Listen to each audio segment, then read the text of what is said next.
नमस्कार, स्वागत है आप सभी का दूरदर्शन समाचार आप देख रहे हैं और देश दुनिया की ताजा तरीन खबरों को लेकर हाजिर हूं मैं कृतिका। बुलेटिन में आगे बढ़ेंगे, लेकिन सबसे पहले रुक कर लेते हैं सुबह की सुर्खियों का। ईडी की छापेमारी के बाद झारखंड के ग्रामीण विकास मंत्री के निजी सचिव के घरेलू सहायक जहांगीर आलम गिरफ्तार। ईडी ने 35.23 करोड़ रुपए की नकदी बरामदगी के बाद की कार्रवाई।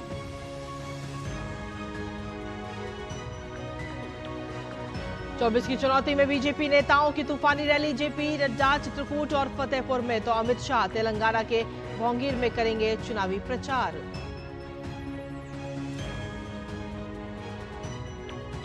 चुनावी रण में विपक्ष ने भी लगाया एड़ी चोटी का जोर। राहुल गांधी तेलंगाना के मेडक और मल्काजगिरी में करेंगे जनसभा, तो मायावती की कन्नौज में होगी चुनावी रैली।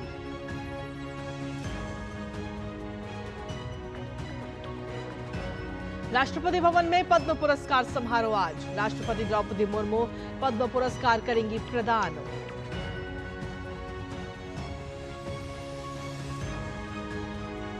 भारत दौरे पर आए मालदीव के विदेश मंत्री मूसा जमीर अपने समकक्ष डॉक्टर एस जयशंकर से करेंगे मुलाकात। द्विपक्षीय और क्षेत्रीय मुद्दों पर होगी बातचीत।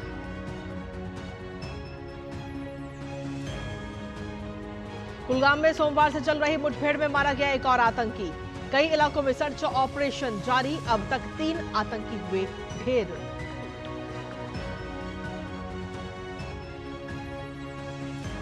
हज यात्रा के लिए यात्रियों का पहला जत्था रवाना। 285 हज यात्रियों ने नई दिल्ली से मदीना के लिए भरी उड़ान।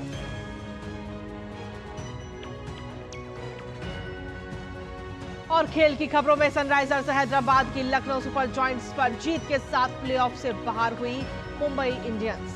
आज धर्मशाला में पंजाब किंग्स और रॉयल चैलेंजर्स बेंगलुरु होंगे आमने सामने। और हेडलाइंस के बाद अब खबरों में विस्तार से बात करेंगे, जिसमें सबसे पहले बात करते हैं 24 की चुनौती से जुड़ी तमाम खबरों की।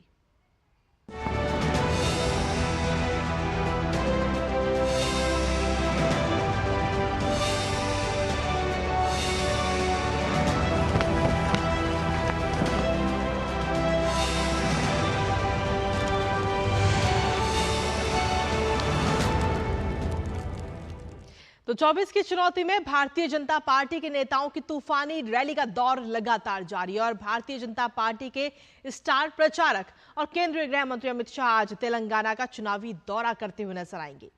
दरअसल अमित शाह तेलंगाना के भोंगीर लोकसभा क्षेत्र में एक चुनावी जनसभा को संबोधित करेंगे और मतदाताओं से पार्टी के पक्ष में वोट की अपील करेंगे। भोंगीर लोकसभा सीट के लिए चौथे चरण में 13 मई को मतदान होना है। वहीं भाजपा के राष्ट्रीय अध्यक्ष जेपी नड्डा आज यूपी में हुंकार भरेंगे। जेपी नड्डा पहले चित्रकूट धाम में एक जनसभा करेंगे और इसके बाद में जेपी नड्डा दोपहर में फतेहपुर जिले में चुनावी रैली करेंगे।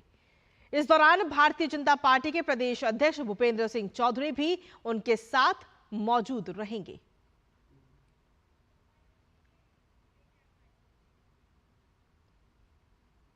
तो चुनावी रण की अगर बात की जाए तो इसमें विपक्षी नेताओं का भी प्रचार अभियान तेजी से जारी है, जहां कांग्रेस के स्टार प्रचारक राहुल गांधी आज तेलंगाना में जनसभा करेंगे। राहुल गांधी की पहली जनसभा मेडक में होगी, तो वहीं मल्काजगिरी में भी चुनावी हुंकार भरते हुए राहुल गांधी आज नजर आएंगे। और इसके अलावा कांग्रेस के अलावा अगर देखा जाए तो बसपा प्रमुख मायावती भी आज कन्नौज में चुनावी रैली करेंगी। दरअसल इस सीट पर बसपा ने इमरान बिन जाफर को अपना उम्मीदवार बनाया है, तो वहीं समाजवादी पार्टी ने अखिलेश यादव को चुनावी मैदान में उतारा है। भारतीय जनता पार्टी की अगर हम बात करें तो भारतीय जनता पार्टी ने इस सीट से सुब्रत पाठक को चुनावी मैदान में उतारा है। वहीं समाजवादी पार्टी की अगर हम बात करें तो राष्ट्रीय अध्यक्ष अखिलेश यादव आज लखीमपुर खीरी में प्रचार करेंगे।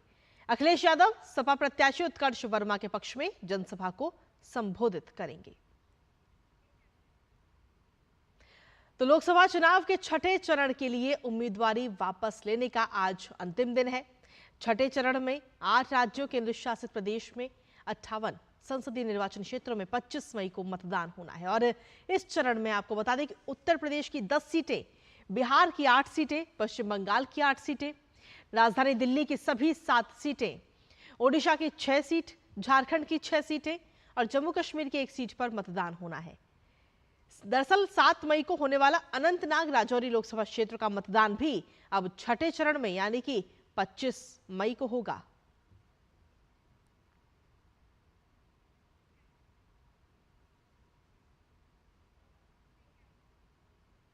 कांग्रेस प्रत्याशी आनंद शर्मा आज अपना नामांकन पत्र धर्मशाला में दाखिल करेंगे। कांग्रेस पार्टी ने उन्हें हिमाचल प्रदेश की कांगड़ा चंबा सीट से अपना उम्मीदवार बनाया है। आनंद शर्मा केंद्र की राजनीति में कांग्रेस के कद्दावर चेहरा है और वो कई महत्वपूर्ण मंत्रालयों का कामकाज और पार्टी में मिली अहम जिम्मेदारियों को भी इससे पहले संभाल चुके हैं, लेकिन हिमाचल प्रदेश की राजनीति में उनका ज्यादा वास्ता नहीं है। ज्यादातर शिमला क्षेत्र की अगर हम बात करें तो उसमें उनकी सक्रियता देखने को अभी मिली है। आनंद शर्मा का यहां मुकाबला भारतीय जनता पार्टी के प्रत्याशी डॉक्टर राजीव भारद्वाज से हो रहा है। हालांकि बीजेपी ने भी इस बार मौजूदा सांसद किशन कपूर का टिकट काटकर डॉक्टर भारद्वाज पर भरोसा जताया है।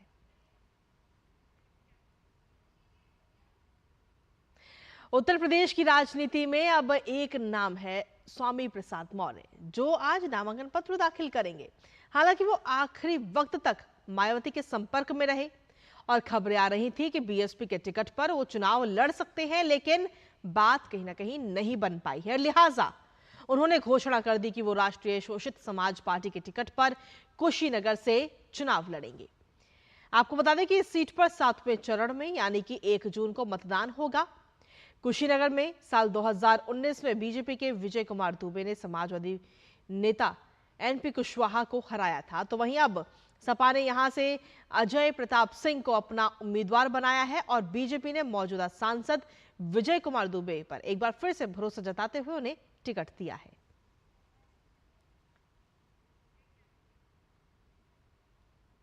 तो लोकसभा चुनाव इस वक्त चल रहे हैं, 3 चरण पूरे हो चुके हैं और ऐसे में चौथे चरण के लिए प्रचार चरम पर है। यूपी की जौनपुर सीट पर त्रिकोणीय मुकाबला इस बार देखने को मिल रहा है। हमारे संवाददाता हरिकेश बहादुर ने चुनावी समीकरण पर लोगों से खास बातचीत की है। क्या कुछ कहना है वहां के लोगों का, आइए देखते हैं इस रिपोर्ट के जरिए।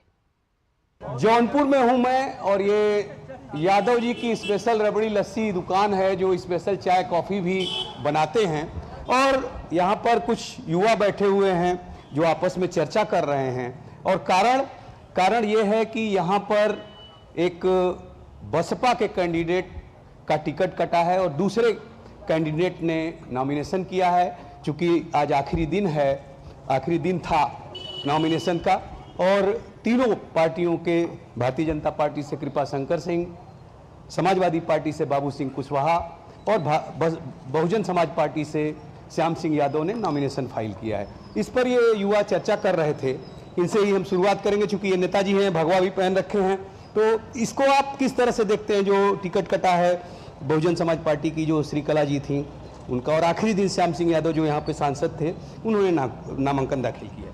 देखिए, ये सब उन लोगों को फर्क पड़ता है जो आज इस पार्टी में, कल उस पार्टी में, परसों उस पार्टी में रहते हैं। हम लोगों की 3 पीढ़ियां भारतीय जनता पार्टी में जुड़ी हुई हैं और भारतीय जनता पार्टी के लिए सेवा कर रही हैं। तो हमारा चुनाव निशान हमेशा से कमल है और हम लोग उसी के साथ जीते मरते हैं। हमें आपको ये नहीं कन्फर्म है कि हम जिसके लिए वोट देने जा रहे हैं कल सुबह उसका सिंबल रहेगा कि नहीं रहेगा। ये तो दुर्भाग्य की बात है जौनपुर जिले के लिए। राम मंदिर बन गया है, भाजपा को उठ जाएगा। नहीं, मुझे ऐसा लग रहा था, इसलिए मैंने इनसे चर्चा किया कि यहाँ टिकट कटेगा, क्योंकि बसपा ऐसा करती रहती है, पिछली बार पहले भी बहुत बार कर चुकी है। तो मुझे ऐसा लग रहा था कि यहाँ टिकट कटेगा। तो ये कोई असर नहीं पड़ेगा। इस बार जो है भाजपा यहाँ भारी मतों जीत रही है, जीतेगी। वर्तमान परिस्थिति देखते हुए जो टिकट कटा है, इससे यहाँ भाजपा मेन लड़ाई में आ गई, नहीं तो बाहर ही थे। तो हमारा मानना है कि यूथ को गुमराह करना, बेरोजगारी, महंगाई, इस पे बात करनी चाहिए। ये दूसरी बार होगा कि जो धनंजय सिंह संसदीय परिषद से 19 में भी नहीं लड़े और 24 में भी ये नहीं लड़ेंगे। चाय की दुकान पे जौनपुर में इसी तरह का रोचक अंदाज में चर्चा चल रही है। Doctor Harkesh Bahadur Singh Gautam, DD news, Jaunpur.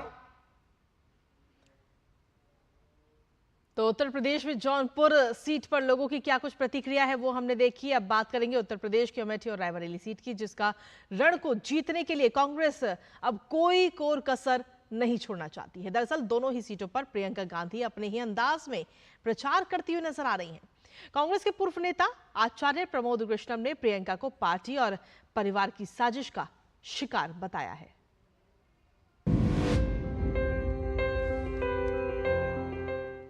Uttar Pradesh की अमेठी और रायबरेली में गांधी परिवार की विरासत को बचाने के लिए कांग्रेस कोई कसर नहीं छोड़ना चाहती। इसीलिए दोनों सीटों पर चुनाव प्रचार का जिम्मा कांग्रेस महासचिव प्रियंका गांधी के कंधों पर है। उन्होंने रायबरेली के विभिन्न क्षेत्रों में नुक्कड़ सभाएं और जनसंपर्क शुरू कर दिया है। इस दौरान वे अपने ही अंदाज में प्रचार करती नजर आईं। आपका वोट अपने गांव में बिजली, पानी, सड़क, शिक्षा, स्वास्थ्य की सुविधाओं के लिए जाना चाहिए। आपका वोट आपके जो अधिकार हैं उनको मजबूत बनाने के लिए जाना चाहिए। रायबरेली से कांग्रेस नेता राहुल गांधी चुनाव लड़ रहे हैं, जबकि चर्चा थी कि राहुल गांधी अमेठी और प्रियंका रायबरेली से चुनाव लड़ेंगी। लेकिन सवाल ये है कि आखिर अंत समय में कांग्रेस ने अपनी रणनीति क्यों बदली। कांग्रेस के पूर्व नेता आचार्य प्रमोद कृष्णम ने इसे लेकर कहा था कि प्रियंका पार्टी और परिवार की साजिश का शिकार हुई। मैंने बहुत पहले कहा था कि राहुल गांधी अमेठी चुनाव नहीं लड़ेंगे, और मैंने ये भी कहा था कि वो प्रियंका गांधी जी को भी चुनाव नहीं लड़वाएंगे। आप मेरी बाइट, मेरे ट्वीट्स देख लीजिएगा। और प्रियंका गांधी के खिलाफ पार्टी में और परिवार में एक बहुत बड़ी साजिश हुई है। पार्टी और परिवार की साजिश की शिकार हुई है बेटी। इस बीच वरिष्ठ भाजपा नेता अमित शाह ने भी राहुल गांधी के रायबरेली से चुनाव लड़ने को लेकर तंज किया है। अमेठी से हारे तो वायनाड गए, वायनाड अब हारने का डर लगा, रायबरेली आएंगे।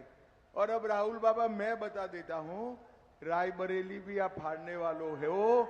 अब यहाँ से सीधे इटली जाओ तो कांग्रेस का भला हो जाएगा। बताया जा रहा है कि प्रियंका ने रायबरेली, अमेठी के जरिए खुद को बाकी राज्यों की जिम्मेदारी से अलग कर लिया है। हालांकि जानकारों की माने इन दोनों सीटों पर अगर कांग्रेस हारती है तो इसकी जिम्मेदारी से प्रियंका खुद को अलग नहीं कर सकती। हार जीत का ठीकरा एक्चुअली पूरी कांग्रेस पे आएगा, प्रियंका और राहुल दोनों पे आएगा। ऐसा नहीं है कि सिर्फ किसी एक पे पड़ेगा, दोनों पे पड़ेगा। और दोनों, प्रियंका जी भी पार्टी की महासचिव हैं और राहुल गांधी तो पार्टी के राष्ट्रीय अध्यक्ष रह चुके हैं, इसलिए जो भी परिणाम आएंगे उसका असर दोनों पे समान रूप से पड़ेगा। सोनिया गांधी जी पिछले 5 चुनावों से यहाँ जीतती रही है और प्रियंका गांधी उनके चुनाव की कमान संभालती रही है, इसलिए अकेले राहुल गांधी पर चुनाव का हारने का ठीकरा अगर हारते हैं तो फूटेगा, ऐसी कोई संभावना नहीं है। अमेठी और रायबरेली में 5वें चरण में 20 मई को मतदान होना है और इन सारे सवालों के जवाब के लिए सभी को 4 जून तक का इंतजार करना होगा, जब जनता अपना फैसला सुनाएगी। जनादेश डेस्क, डीडी न्यूज।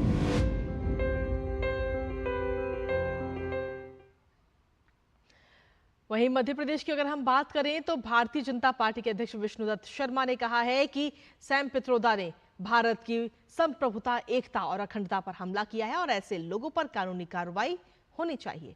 हमारे संवाददाता अजीत त्रिवेदी ने से खास बातचीत में उन्होंने कहा कि मध्य प्रदेश में बीजेपी सभी 29 सीट पर जीत हासिल करेगी और क्या कुछ कहा उन्होंने, आइए सुनते हैं। हमारा बात करने के लिए बीडी शर्मा जी, मध्य प्रदेश बीजेपी के अध्यक्ष। बीडी जी, आपने अभी बात करी, सैम पित्रोदा ने बयान दिया विवादित, क्या कहना है आपका? सैम पित्रोदा ने भारत की संप्रभुता पर हमला किया है, एकता और अखंडता पर आक्रमण किया। इनके खिलाफ कानूनी कार्रवाई भी होनी चाहिए और ऐसे लोगों को देश भी जवाब देगा। 3 चरण का चुनाव हो चुका है मध्य प्रदेश में, क्या उम्मीद लग रही है आपको? 29 की 29 जीतेंगे और अभी तक का सर्वाधिक वोट शेयर आएगा। कांग्रेस का आरोप है कि लगातार हाईजैक कर रहे हैं बीजेपी, जो है उनके प्रत्याशियों को लगातार धमका रही है और मध्य प्रदेश में खासतौर पर। इससे बड़ा कोई झूठ नहीं है देश के अंदर, और कांग्रेस झूठ बोलने में माहिर है।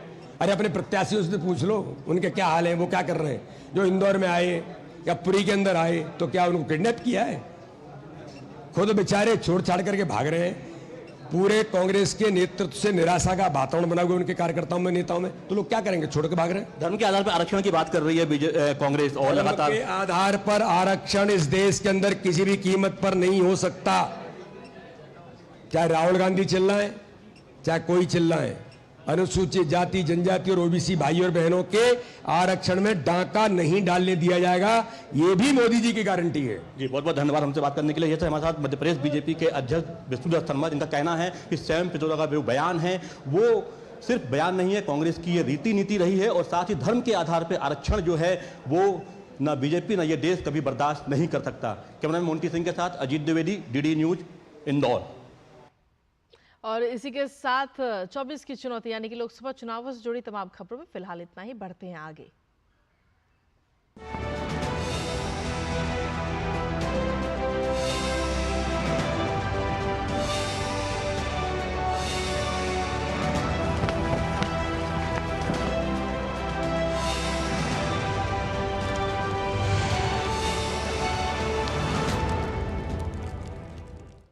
तो राष्ट्रपति द्रौपदी मुर्मू आज राष्ट्रपति भवन में दूसरे नागरिक अलंकरण समारोह में आज पद्म पुरस्कार प्रदान करती हुई नजर आएंगी। आपको बता दें कि पद्म पुरस्कार देश की सर्वोच्च नागरिक पुरस्कार है और इसमें 3 श्रेणियां हैं, जिसमें पद्म विभूषण, पद्म भूषण और पद्मश्री सम्मान प्रदान किए जाते हैं। ये पुरस्कार कला, सामाजिक कार्य, सार्वजनिक मामले, विज्ञान और इंजीनियरिंग, व्यापार और उद्योग, चिकित्सा, साहित्य और शिक्षा, खेल और सिविल सेवा सहित विभिन्न विषयों और गतिविधियों के क्षेत्रों में दिए जाते हैं। पुरस्कारों की घोषणा हर वर्ष गणतंत्र दिवस के अवसर पर की जाती है। पिछले महीने 22 अप्रैल को राष्ट्रपति ने 3 पद्म विभूषण, 8 पद्म भूषण और 55 पद्मश्री पुरस्कार प्रदान किए थे।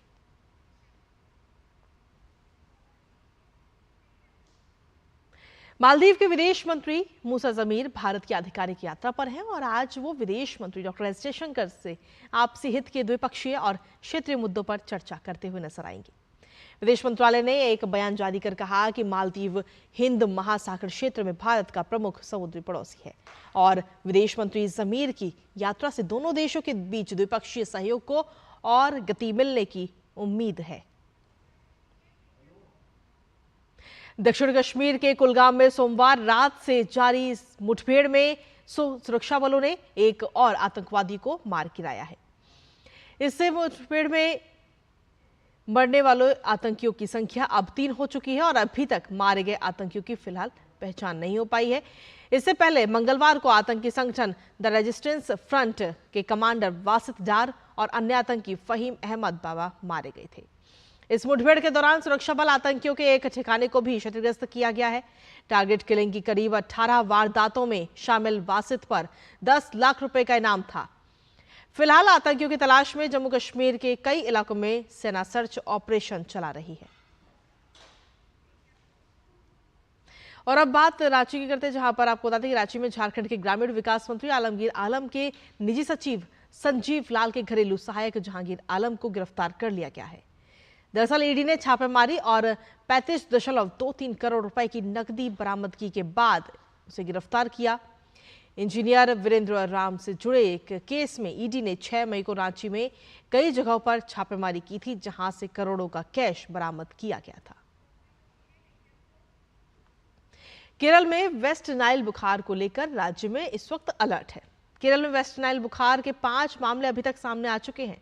वेस्ट नाइल बुखार की सूचना के मद्देनजर केरल के 3 जिलों में राज्य स्वास्थ्य विभाग ने अलर्ट भी जारी किया है। मलप्पुरम, कोझिकोड और त्रिशूर जिलों में वेस्ट नाइल फीवर की सूचना मिली है। जिले के विभिन्न हिस्सों से नमूने इकट्ठा किए गए हैं और उन्हें परीक्षण के लिए भी भेज दिया गया है। इसे देखते हुए केरल के स्वास्थ्य मंत्री ने साफ सफाई और बीमारी की जागरूकता गतिविधियों को तेज करने के भी निर्देश दिए हैं।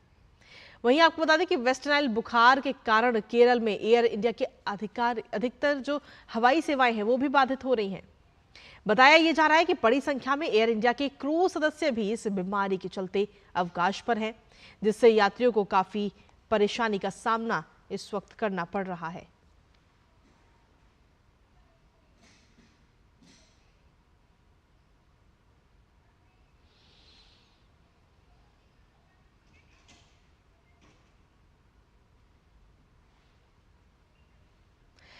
तो आपको बता दें कि केरल में वेस्ट नाइल बुखार का कहर इन दिनों इस वक्त देखने को मिल रहा है। हालांकि इसको लेकर के जागरूकता गतिविधि जो है उन्हें भी तेज करने के निर्देश सीएम की तरफ से दिए गए हैं।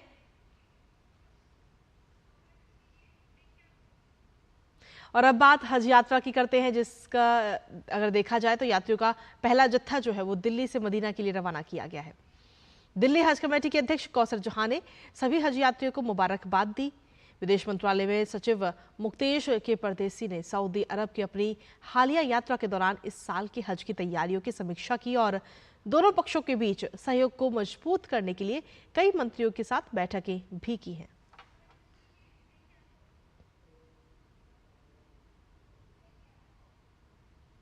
भारत में जापान के राजदूत हिरोशी सुजुकी अपने 4 सदस्यों के एक प्रतिनिधिमंडल के साथ नागालैंड की राजधानी कोहिमा के दौरे पर हैं।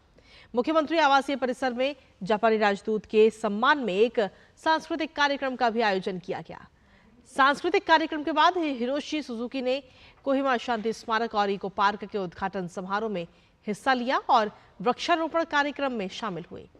राजदूत सुजुकी ने कोहिमा युद्ध कब्रिस्तान में मुख्यमंत्री नेफ्यू रियो के साथ शहीद सैनिकों को पुष्पांजलि अर्पित की। और अब बात खेलों की कर लेते हैं, जहां इंडियन प्रीमियर लीग यानी आईपीएल में आज पंजाब किंग्स का सामना रॉयल चैलेंजर्स बेंगलुरु से होगा। यह मुकाबला धर्मशाला में खेला जाएगा। मौजूदा टूर्नामेंट में दोनों टीमें अब तक 4-4 मैच ही जीत सकी हैं। अंक तालिका में 8वें स्थान पर स्थित पंजाब किंग्स को इससे पहले धर्मशाला में खेले गए मैच में चेन्नई सुपर किंग्स के हाथों हार का सामना करना पड़ा था और ऐसे में पंजाब की नजर अब उस हार को भुलाकर जीत की पटरी पर वापस लौटने पर होगी। तो वहीं पिछले 3 मुकाबले जीतकर आ रही रॉयल चैलेंजर्स बेंगलुरु प्लेऑफ की रेस में बने रहने के लिए आज का मैच जरूर जीतना चाहेगी।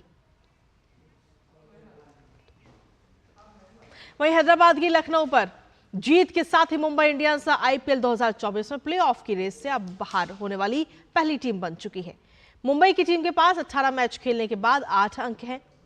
मुंबई टीम के पास में 12 मैच खेलने के बाद 8 अंक हैं। दरअसल कोलकाता नाइट राइडर्स और राजस्थान रॉयल्स की टीमें 16-16 अंक लेकर आईपीएल 2024 की अंक तालिका में सबसे ऊपर है। तो वहीं अब सनराइजर्स की टीम 14 अंक के साथ तीसरे स्थान पर पहुंच गई है और इसका मतलब यह है कि मुंबई इंडियंस अब इन तीनों टीमों को पार नहीं कर पाएगी। ऐसे में मुंबई इंडियंस को अपने 6ठे आईपीएल खिताब के लिए अभी और इंतजार करना होगा। आईपीएल में कल खेले गए मुकाबले में सनराइजर्स हैदराबाद ने लखनऊ सुपर जॉयंट्स को 10 विकेट से हरा दिया। टॉस जीतकर पहले बल्लेबाजी करते हुए लखनऊ ने 20 ओवर में 4 विकेट गंवाकर 165 रन बनाए थे। वहीं जवाब में हैदराबाद की टीम ने बिना किसी नुकसान के 9.4 ओवर में लक्ष्य को हासिल कर लिया। हैदराबाद के लिए ट्रेविस हेड ने तूफानी पारी खेलते हुए 30 गेंद में 8 चौके और 8 छक्के लगाए, जबकि अभिषेक शर्मा ने 28 गेंद में 8 चौके और 6 छक्के की मदद से 75 रनों की नाबाद पारी खेली। और इसी के साथ फिलहाल मेरे साथ इस बुलेटिन में इतना ही। ब्रेक के उस पार देखिए हमारा खास कार्यक्रम नया सवेरा मेरे और सहयोगी आंचल के साथ। नमस्कार।